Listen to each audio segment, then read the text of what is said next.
Hello friends, welcome to class to college. आज हम बात करने जा रहे हैं एमसीसी ने जो राउंड 3 के लिए नोटिस निकाला है कि जो कैंडिडेट राउंड 3 में अलॉटमेंट लेने के बाद एमसीसी की काउंसलिंग के वाया अलॉटमेंट लेने के बाद कॉलेजेस को ज्वाइन कर लेंगे, उनको स्टेट्स अपने मेरिट लिस्ट से और अपने अलॉटमेंट लिस्ट से हटा दें। इसका क्या असर होना है, इसके बारे में हमने कल बात करी कि कट ऑफ जो है वो नीचे आएगी। जो कैंडिडेट को एमसीसी में सीट मिल जाती है और ज्वाइन कर लेते हैं, उनको अलॉटमेंट स्टेट्स नहीं देंगे, अपने मेरिट लिस्ट से हटा देंगे। सो हरियाणा में ऑलरेडी जो रिजल्ट है वो डिक्लेयर हो चुका है और हमारे पास इसकी वजह से मेरिट कम अलॉटमेंट लिस्ट आ चुकी है। सो हमने उस पर थोड़ी वर्किंग करी और ये देखने की कोशिश करी कि कितने ऐसे बच्चे हैं जिनको हरियाणा में अलॉटमेंट मिली थी लेकिन वो एमसीसी में ज्वाइनिंग करेंगे और इस वजह से अब जो अलॉटमेंट आना है, जो कि 4 से 5 नवंबर के आसपास आ सकती है, उसमें उनको सीट जो है अलॉट नहीं। अगर हम यूनिवर्सिटी ऑफ हेल्थ साइंसेज की वेबसाइट पर आते हैं तो नोटिफिकेशंस में आप देख सकते हैं जो पिछले 3 राउंड 3 के 3 हरियाणा ने 3 अलॉटमेंट लिस्ट निकाली थी, वो तीनों लिंक जो है पहले डीएक्टिवेट हुए और अब वो लिंक्स भी हमें नहीं दिख रहे हैं। इसमें अगर मैं बात करूं, हमने जो अलॉटमेंट लिस्ट पहले ली थी उसका हमने एक्सेल शीट जो है वो बना के रखा हुआ है और यहां पर हमने ये पीडीएफ को एक्सेल शीट में कन्वर्ट करके यहां पे हमने प्रॉपर फॉर्मेट में ले लिया है। अगर हम इसकी बात करें मेरिट कम अलॉटमेंट लिस्ट की, तो मैंने यहाँ पे फाइनल बनाया हुआ, लेकिन मैं आपको पूरा प्रोसेस एक बार हमने किस तरह से किया ये दिखा देता हूँ। सो हम देखते हैं कि यहाँ पर हमारे पास जो कैंडिडेट हैं उनका अलॉटेड इंस्टीट्यूट राउंड 3 लिखा हुआ है।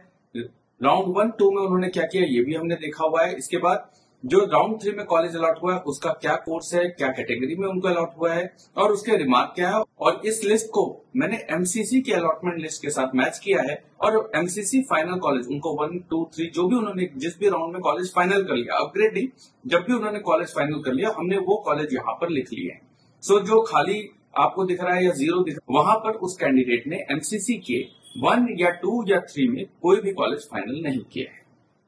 सो इस तरीके से हम देख सकते हैं कि पहले जो कैंडिडेट है उनको एमसीसी से भी ईएसआईसी मिला है और स्टेट से भी ईएसआईसी मिला है और इस तरीके से हमने सारे जो कैंडिडेट हैं उनकी लिस्ट को रेडी कर लिया है यहाँ पर। अब अगर हम केवल बात करें कि हमने जब कंपेयर किया है कि राउंड 3 में जो अलॉटेड इंस्टीट्यूट है स्टेट में और एमसीसी में, तो क्या कैंडिडेट एमसीसी की सीट उठाएगा, तो हमने यहाँ पे प्रेफरेंस शीट बना दी है। इसमें आप देख सकते हैं कि दोनों जगह पर स्टेट में भी कैंडिडेट को ईएसआईसी मिला है और एमसीसी में भी ईएसआईसी मिला है, लेकिन मैंने यहाँ पर लिखा है कि एमसीसी के थ्रू कैंडिडेट ज्वाइन करेगा। ऐसा क्यों लिखा है? इसलिए लिखा है क्योंकि कैंडिडेट ने राउंड 1, 2 में स्टेट में ट्यूशन फी पे नहीं करी अलॉटमेंट लेने के बाद भी, तो अभी कैंडिडेट के पास कोई भी सीट नहीं है। एमसीसी से उनको ईएसआईसी मिल जाता है, बहुत आसान है। कॉलेज में जाइए, डॉक्यूमेंट वेरीफाई कराइए, रिपोर्ट और आपका एडमिशन डन है। अलॉटमेंट लेटर अभी बच्चे को मिल जाता है।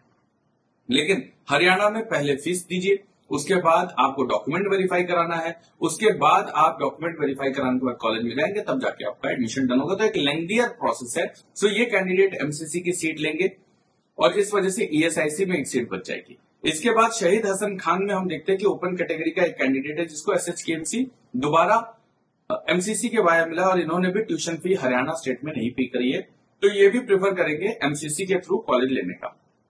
इसके बाद पंडित नेकी राम शर्मा में जो कैंडिडेट को सीट मिली है उनका स्कोर 544 है और उनको एमसीसी के थ्रू भी नेकी राम शर्मा मिला है और अभी तक उनको हरियाणा में कोई भी कॉलेज अलॉट नहीं हुआ था। राउंड 1, 2 का रिमार्क अगर आप देखेंगे तो उनको अभी तक कोई कॉलेज अलॉट नहीं हुआ था। सो ये भी एमसीसी के थ्रू नेकी राम लेके अपना काम जो है वो कर लेंगे और नेकी राम शर्मा में ओपन कैटेगरी की सीट खाली रहेगी।